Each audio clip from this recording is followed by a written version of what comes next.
This week on Women in Sports, Lynx star Napheesa Collier is out because of an injury. The player brought in to help bridge the gap. And have you come across the Green Bay grandma on TikTok? A look at how her Packers hype song is racking up the views. Plus, a mom on a mission and on the run. How one Minnesotan is staying healthy while training for the Twin Cities Marathon. Thanks for joining us. I'm Maria Lisignoli in for Marielle Mose. Here at WCCO, we're celebrating the highlights of female athletes in this new digital segment called Women in Sports. We'll share news stories with you every week right here as we do our part to give these athletes the recognition they deserve. Let's start with the Lynx. Top honors for the two names pushing the team to the top of the WNBA. Head coach Cheryl Reeve is the Coach of the Month for July, and Napheesa Collier is the Western Conference Player of the Month. But it's not all good news. Reports say Collier is expected to be out for at least another week after injuring her ankle. The MVP frontrunner was injured in the third quarter of the Lynx' 53-point win over the Las Vegas Aces last weekend. It was the largest road win in league history. Collier got an MRI, which did confirm a right ankle sprain. There's speculation that Collier could be out longer in hopes of having her as close to 100% for the playoffs, which begin September 14th. To help bridge the gap, the Lynx traded for Dallas Wings guard Dejanay Carrington. The Wings get forward Diamond Miller, guard Carly Samuelson, and the Lynx 2027 second-round draft pick. March Madness is not expanding. The NCAA said there are no plans to see the college basketball tournament for men or women expand its field of teams next year. So that means it'll remain at 68 teams, a format that began in 2022. The league's senior VP of basketball says committees will continue to talk about expanding to possibly 72 or 76 teams, but the earliest that might happen would be 2027. Right before the Vikings passing scrimmage this past week, girls took over the field for a flag football game. Flag football is still a club sport instead of a sanctioned state high school league, so they're able to play when they want. It was Melrose against Egan in an effort to raise the sport's profile. For participants, it was just a blast. Mike Max spoke with two of the players. What was it like out there playing in front of the big crowd? That's the biggest crowd we've played in front of. It's pretty cool. It was kind of electric. It's pretty loud.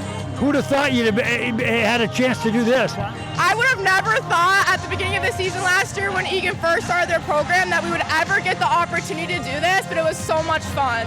You'd like to do it again? Oh, of course. It was amazing. Packers fans, have you heard of the Green Bay grandma? Well, she has a new song going viral on social media. Blake Bortz caught up with her to learn how a 20-year-old tune found new life.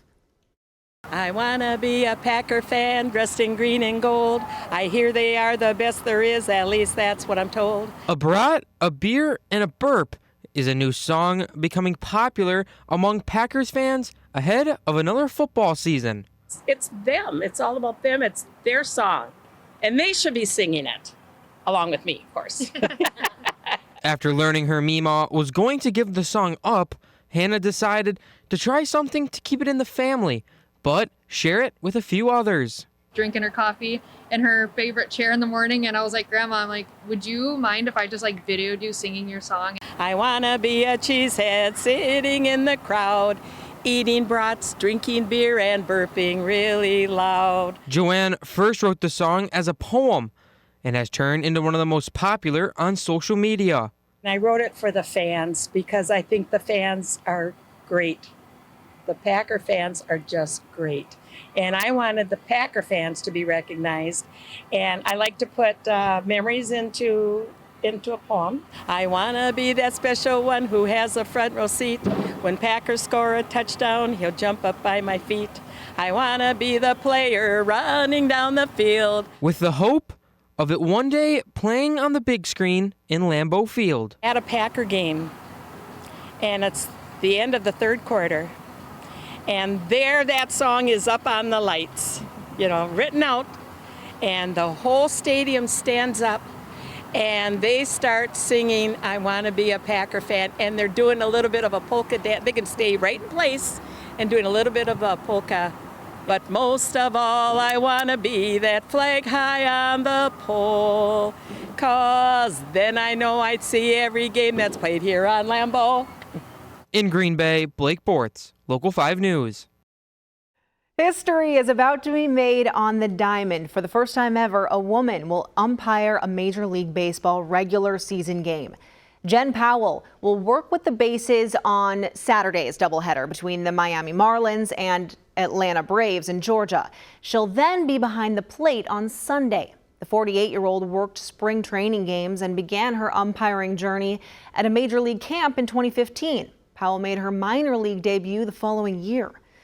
Now, this move comes 28 years after the officiating glass ceiling was shattered in the NBA. Violet Palmer and Dee Cantner were hired as referees in 1997. Then in 2015, Sarah Thomas was the first woman to work on an NFL officiating crew in a regular season game. She's also the first woman to officiate in a Super Bowl. And in 2022, Stephanie Frappart became the first woman to referee a men's FIFA World Cup match. A year removed from the Summer Olympics, Regan Smith is at it again, and this time at the World Championships in Singapore. And just last weekend, setting a world record in the pool. The Lakeville native swimmer, along with the rest of her 4x100 medley relay team, swam the fastest time in history on the way to a gold medal. Earlier in the championships, she won silver in each of the 3 backstroke races and the 200 fly. It'll be the biggest payday in tennis history. The men's and women's singles U.S. Open champions will each earn $5 million this year. That's a 39% increase on the $3.6 million awarded last year. Overall, the tournament's prize purse will top $90 million. This comes after some of the world's top players sent a letter to the heads of the 4 Grand Slam events requesting more prize money and a greater say in what they call decisions that directly impact us. We are in peak training season for the Twin Cities Marathon right now. One runner is a mom of 3 who's taking extra steps to make sure she's moving her best and in a safe way, all while preparing to run the Twin Cities Marathon in October. In this week's WoMN in Sports, Marielle Mose catches up with a mom on the run. Valerie Vadnais-Wall is on a mission of self-improvement. I had had my 3rd baby. I wasn't feeling good. I was tired all the time, taking care of everybody else and not myself. This is her version of self-care, running for the last 10 years. I've lost 65 pounds. She loved it so much she joined a group of women in the Chaska-Chanhassen community to keep her motivated. And then I decided, I want to have fun and join something that is empowering, and it was Moms on the Run. Now she's preparing for her 4th marathon right here in the Twin Cities. So we're measuring your VO2. And she's taking her training to the next level. As a dentist who co-owns a practice, she believes in the science and importance of data. I don't want to succumb to the health diseases, diabetes, high blood pressure. My mom has dementia. I didn't want that for myself, so I want to take power to understand the data and then to do better. So we're gonna go up to 10%. So she came to Kelly McKenzie at the Human Powered Health Lab in Edina. Good, you got this, get up this hill. It's nice to have data to kind of validate what you're doing is working for you. McKenzie is measuring her oxygen levels and heart rate. Go.